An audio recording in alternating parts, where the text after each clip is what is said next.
أقم الصلاة لدلوك الشمس إلى غسق الليل وقرآن الفجر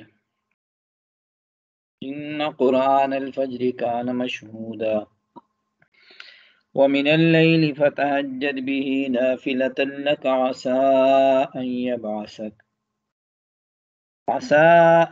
يبعثك ربك مقاما محمودا. صدق اللہ العظیم۔ سورہ بنی اسرائیل آیت نمبر 78 اور آیت نمبر 79۔ گزشتہ آیات کے اندر جو سی پچھلی آیات تھی ان میں یہ بتایا گیا تھا کہ حضور اکرم صلی اللہ علیہ وسلم کے اوپر تکالیف ڈھانے اور آپ صلی اللہ علیہ وسلم کو ہر اعتبار سے ستانے کے کافروں کے جو حربے تھے ان میں سے ایک حربہ ان کا یہ بھی تھا کہ حضرت محمد عربی صلی اللہ علیہ وسلم کے لیے مکہ کی سرزمین کو اتنا تنگ کر دیا جائے کہ وہ یہاں سے نکل جائے اور حضور صلی اللہ علیہ وسلم کو مکہ کی سرزمین سے نکال دیا جائے۔ تو اس آیت کے اوپر ہجرت سے قبل ہی حضور صلی اللہ علیہ وسلم کے متعلق اللہ تعالیٰ نے کفار کو یہ وعید سنائی تھی کہ ان کادوا لیستفزونک من الارض لیخرجوک منہا، اگر یہ لوگ یہ تیاری کر رہے ہیں کہ آپ کو اس مکہ کی سرزمین سے نکال دیں گے، لا یلبسون خلافک الا قلیلا، تو آپ کے بعد یہ مکہ کی سرزمین پر پھر یہ بھی زیادہ عرصہ نہیں رہیں گے۔ اس آیت کے اندر حضور اکرم صلی اللہ علیہ وسلم کو ستانے اور مکہ سے نکالنے کی جو کفار کے ارادے تھے اس کو اللہ تعالیٰ نے ذکر کیا۔ آج کی آیات کے اندر اللہ تعالیٰ نے حضرت محمد عربی صلی اللہ علیہ وسلم کو اور پوری امت کو دشمنوں کی ایذا اور دشمنوں کی تکالیف سے بچنے اور محفوظ رہنے کا ایک نسخہ بتا دیا ہے، وہ یہ کہ اقیم الصلاۃ لدلوک الشمس الی غسق اللیل وقرآن الفجر۔ اقیم الصلاۃ، آپ نماز قائم کرنا اس وقت سے لے کر جب سورج ڈھلنا شروع ہو جاتا ہے، یعنی زوال کے بعد سے، زوال کا وقت دوپہر کو ختم ہو اس کے بعد سے لے کر اب نماز پڑھتے رہنا الی غسق اللیل، یہاں تک کہ رات کا اندھیرا ہو جائے، یعنی فجر، یہ ظہر عصر مغرب عشاء۔ دلوک الشمس سورج کے زوال کے وقت کو کہتے ہیں، جب سورج مائل ہو جائے، زوال ہو جائے، وہاں سے آپ نماز شروع کرنا، اور الی غسق اللیل، یہاں تک کہ جب رات بالکل اندھیرا چھا جائے اس وقت بھی نماز پڑھنا۔ تو اس میں یہ چار نمازیں آ گئی، ظہر زوال کے فوراً بعد، پھر اس کے بعد عصر، پھر اس کے بعد مغرب، اور غسق اللیل رات کی مکمل تاریکی آنے کے بعد، یعنی سورج غروب ہونے کے بعد جو مغرب کی طرف سفید یا سرخ روشنی رہتی ہے، اس روشنی کے ختم ہونے کے بعد بھی نماز پڑھنا۔ تو یہ مغرب اور عشاء کی دو نمازیں اس کے اندر آ گئی۔ تو یہ اس ایک آیت کے اس ایک حصے کے اندر ان چار نمازوں کا ذکر ہے، ظہر عصر مغرب اور عشاء۔ اس ساتھ بتا دیا وہ قرآن الفجر، اور فجر کی قرات بھی، یعنی فجر کی نماز بھی۔ ان قرآن الفجر، بے شک فجر کی نماز میں قرآن کا پڑھنا ایک ایسا عمل ہے کہ کان مشہودا، جس میں فرشتے حاضر ہوتے ہیں۔ اس آیت کے اندر اللہ تعالیٰ نے حضرت محمد عربی صلی اللہ علیہ وسلم کو اس بات کا حکم دیا ہے کہ آپ کفار کی تکالیف سے دل برداشتہ نہ ہوں، آپ نمازوں کے پابند رہیں۔ جب آپ نمازوں کے پابند رہیں گے تو آپ کا دشمن آپ کا کچھ نہیں بگاڑ سکے گا، آپ دشمن کی ایذا سے اور دشمن کی تکالیف سے آپ مکمل طور پہ محفوظ رہیں گے۔ ان کے مکر، ان کے تدبیریں جتنے بھی ہیں، ان کی چالاکیاں جتنی بھی، ان کی چال، آپ نے نماز نہیں چھوڑنی، آپ محفوظ رہیں گے۔ قرآن کریم کے اندر ایک دوسری جگہ اللہ تعالیٰ نے اس بات کو اس سے بھی زیادہ واضح طور پہ بیان کیا، وَلَقَدْ نَعْلَمُ أَنَّكَ يَضِيقُ صَدْرُكَ بِمَا يَقُولُونَ، اے محمد صلی اللہ علیہ وسلم، یہ کفار جو کچھ کہہ رہے ہیں یہ ساری باتیں ہمیں معلوم ہیں، جو کچھ یہ کہہ رہے ہیں ان کی ساری باتوں سے ہم واقف ہیں۔ وَلَقَدْ نَعْلَمُ أَنَّكَ يَضِيقُ صَدْرُكَ، یہ چیزیں آپ کے دل کے اوپر بڑا بوجھ بن جا رہی ہیں، لیکن آپ ان کی ایذا سے بچنے کے لیے فسبح بحمد ربک، آپ اپنے رب کی تسبیح بیان کرتے رہنا اور سجدے کرتے رہنا. نہیں نماز اور تسبیح، اللہ کی یاد اور نماز، یہ دو چیزیں ایسی ہیں ان کو نہ چھوڑنا، اللہ تعالیٰ آپ کو ان کی ایذا سے محفوظ رکھے گا. اور ظاہری بات ہے کہ جس وقت انسان کو کہیں سے بھی کوئی تکلیف، ایذا اور مصیبت کا آنے کا اندیشہ ہو تو اس وقت انسان اللہ کی مدد کی طرف پلٹتا ہے کہ اللہ اس معاملے میں تو میری مدد کر. اور اللہ کی مدد حاصل کرنے کا سب سے افضل ترین ذریعہ جو وہ نماز ہے.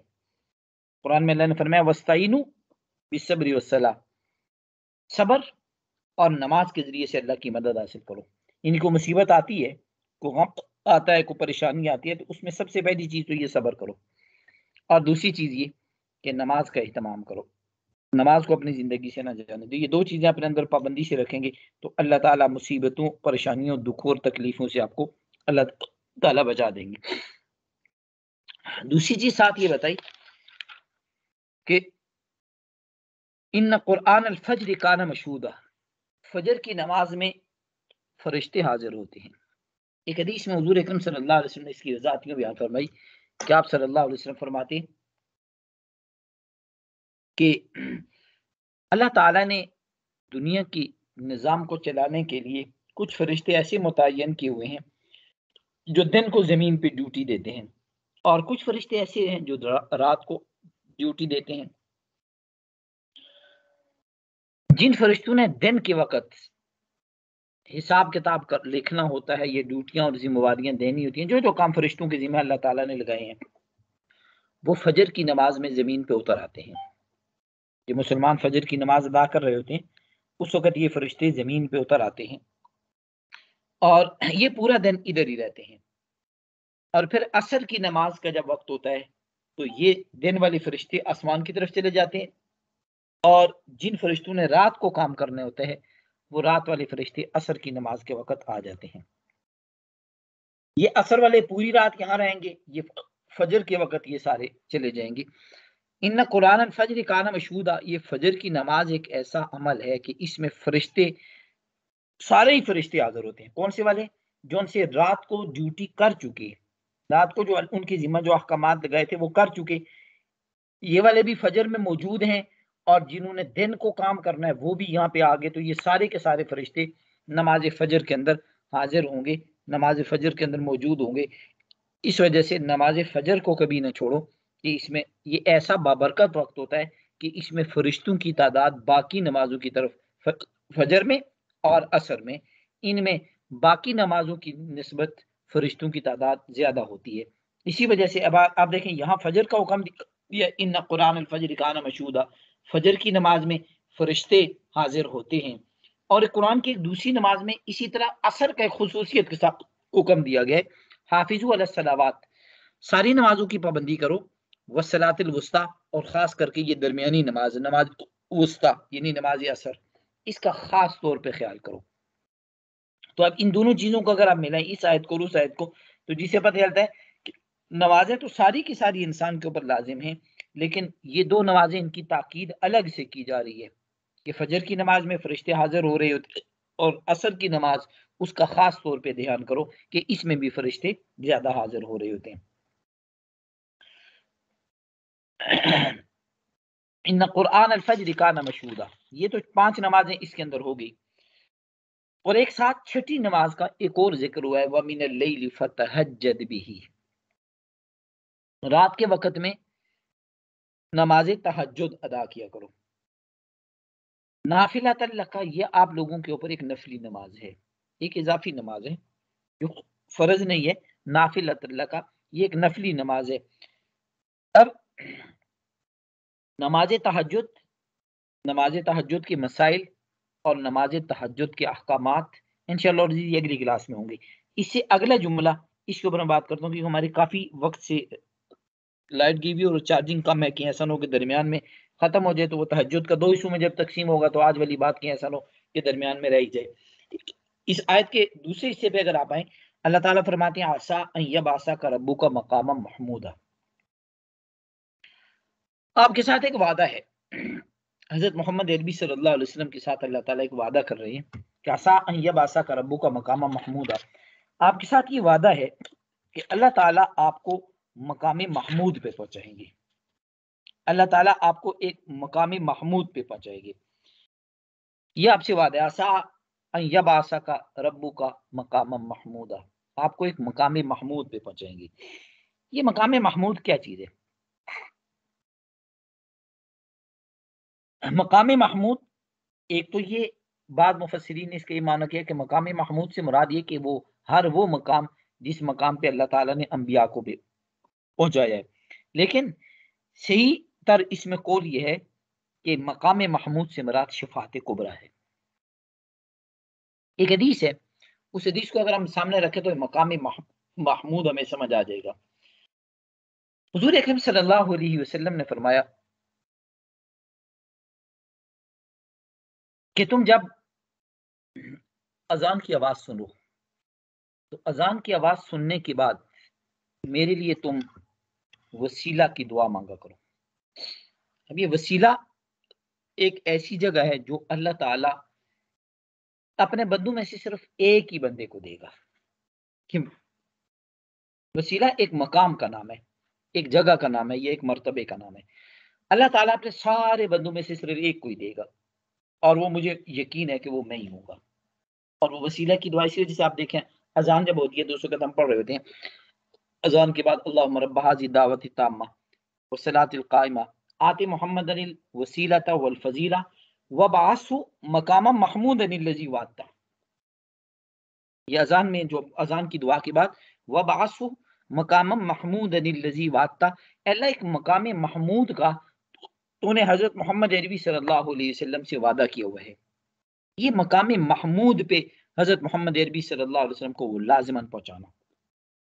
حضور صلی اللہ علیہ وسلم فرماتے ہیں کہ جو کوئی آدمی اذان سننے کے بعد یہ والی دعا پڑھ لے، اللہم رب هذه الدعوۃ التامہ والصلاۃ القائمہ آت محمد الوسیلۃ والفضیلہ وابعثہ مقاما محمودا الذی وعدتہ، یہ دعا پڑھ لے، حضور صلی اللہ علیہ وسلم فرماتے ہیں حلت لہ شفاعتی، اس انسان کے حق میں میری شفاعت واجب ہو جاتی ہے.